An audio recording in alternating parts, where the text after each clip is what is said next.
Do you guys see it? Mwah. This is my attestation de réussite DELF C1 exam. I still cannot believe that I actually did that and the result was not that bad, like it's average. I got 69.5 points out of 100, which I think I could have done better, but the fact that I did that with a not perfect C1, it makes it so much better. In this video I would like to share with you the routine that got me to this point and what I did to prepare myself, resources, which I have all of them here, and I hope you enjoy it and take something for yourself. So where I was a year ago I would say I was at B2 and I needed C1 to go to university here in Paris. I knew I was not perfect. I knew I was not C1 because to get C1 certificate you have to be C1, not only prepare for the exam itself but also to have the level, which I didn't have it at all. And so I knew that I had to focus on the essentials, on the essential vocabulary that is needed for this type of exam, the structure itself,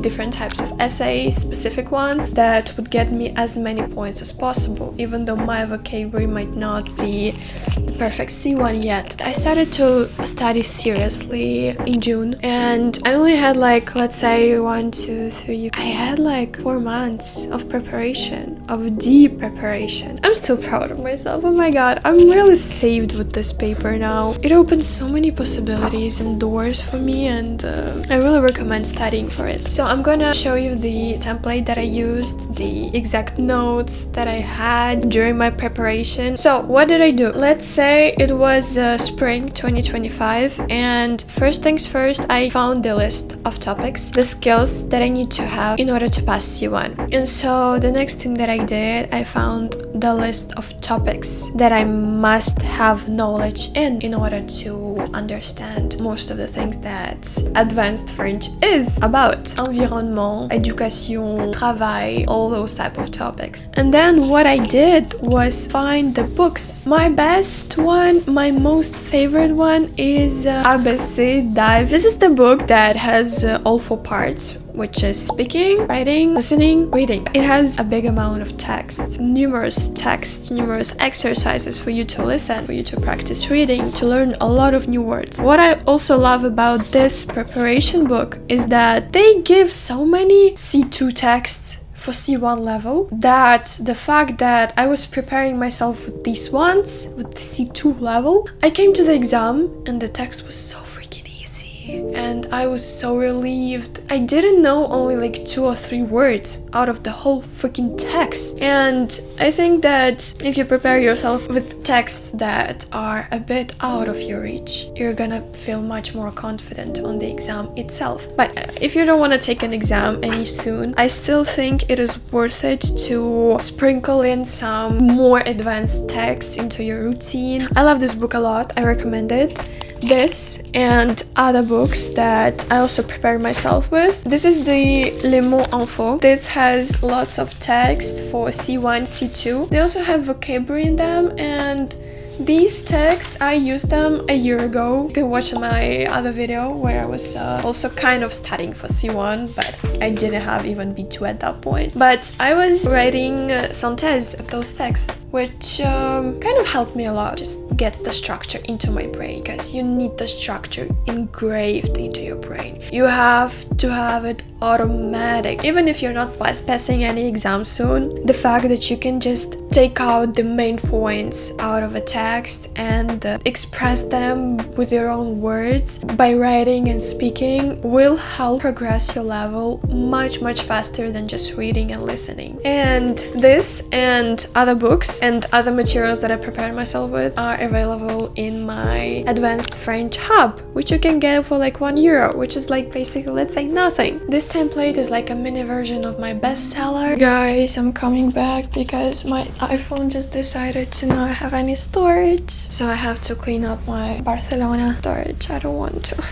Please watch the vlog at least, it's really good. So in my advanced French hub, this is a mini version of my language learning hub, which is a bestseller. It has everything you would pretty much need for your advanced French learning routine, for your organization. So you will have a study tracker, the one that I used, with the date, with the focus, with the note. The ChatGPT might grade you, and the notes. Because honestly, looking back at my own notes, I feel so much progress, because the fact that I couldn't do something 2 months ago, 3 months ago, and I can do it effortlessly now is like, oh girl, you did that, yay! Yeah, just writing down tips for myself, how I would like to study next time, because this way didn't work, maybe next time something else would work, also helped me enormously, honestly. And so you can track your studying this way too, what you felt, what didn't work, what worked. Also, it has a big resource library with all of the essentials that you would need. Not to have 50 books laying around, not to have 50 channels you watch, but just all of the essential books that I used, and I finished all of them before my exam. So it has a little library with all of the links to all of the materials. Also, my template has my notes. Yes, I'm sharing you my notes that I did with ChatGPT when I was preparing for my exam. So I have C1 level connectors, which honestly gold. You don't have to search for them on your own. And I have like 1, 2, 3, 4. I have vocabulary from 14 topics. And each topic has 5 subtopics. For example, éducation et formation. The second topic is réforme scolaire. Vocabulaire, réforme éducative, programme scolaire, curricula, etc. It also has mini opinions for you to, maybe you don't have a particular opinion about something, or you're not so knowledgeable about something. You can memorize those opinions and choose the correct ones during your exam. Wow, oh god, broke my Lancome flower. I got it at the Champs-Élysées, so you should get one too if you are in December in Paris. Oh god. You can just get your opinions from there if you want. It's so good. It's just €1, but it will help you enormously. I'm sure about it, because it held me accountable. It stored all of my progress that I'm proud of now. And yeah, this is the result. And now I'm going to talk about the exact routine that I had, what I did. So in my template, I wrote down the 11 weeks that I had to prepare for my exam. If you don't have any exam coming up, you can just also plan it in weeks, what you're going to study each week for the next few months. And I found all of the relevant topics, that all of the pages, all of the texts that I found, I classified them, je les ai triés, filter them by topics, by subtopics, and I put them all here into my template, into my weekly planner. I was choosing whatever I felt like doing. So I knew that I have 2 hours per day to study. For example, today I have the energy for listening. During the whole year, I was listening to YouTube videos, listening to podcasts during my dog walks helped me enormously. And every time I go to lectures here in Sorbonne, I understand everything. Next thing, if I had energy for writing today, let's say. A year ago, I was taking those texts from Les mots info, and I was giving them a little resume. What text talks about, what the main idea of it, and I did a little conclusion at the end. It was pretty much the same what I was doing for the main preparation to the exam, but in general, what I would suggest is writing every day in a diary. It helps you a lot to find the vocabulary that you are missing, and being able to summarize something, summarize your days,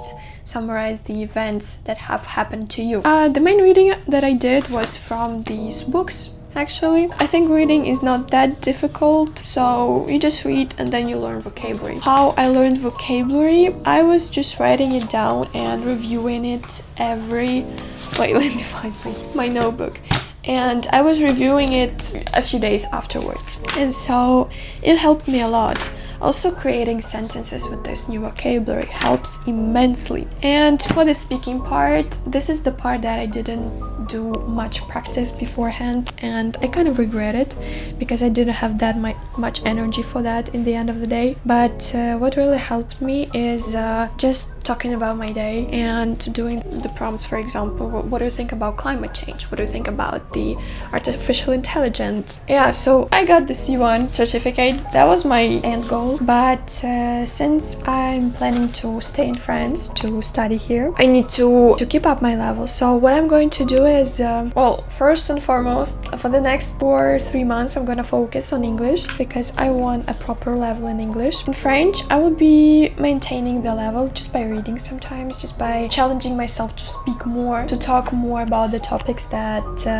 everyday life. I do not need C2, and I certainly do not want C2 in any language. It's nice if you want it, that's amazing. I really admire people that have C2 in any language, but it's not my goal. I would rather learn other languages for that effort, but I'm just gonna keep consuming content passively in French. I also live in Paris, which makes it much better to practice. And yeah, I'm gonna continue just reading, listening, talking sometimes, and writing in my journal. If you have any questions, if you want my template, you can get it. The link is in the description below. It's just €1. If you have any suggestions about videos you would like to see about French or language learning, leave them down below. I hope you learned something, I hope you got inspired, and I see you in the next one.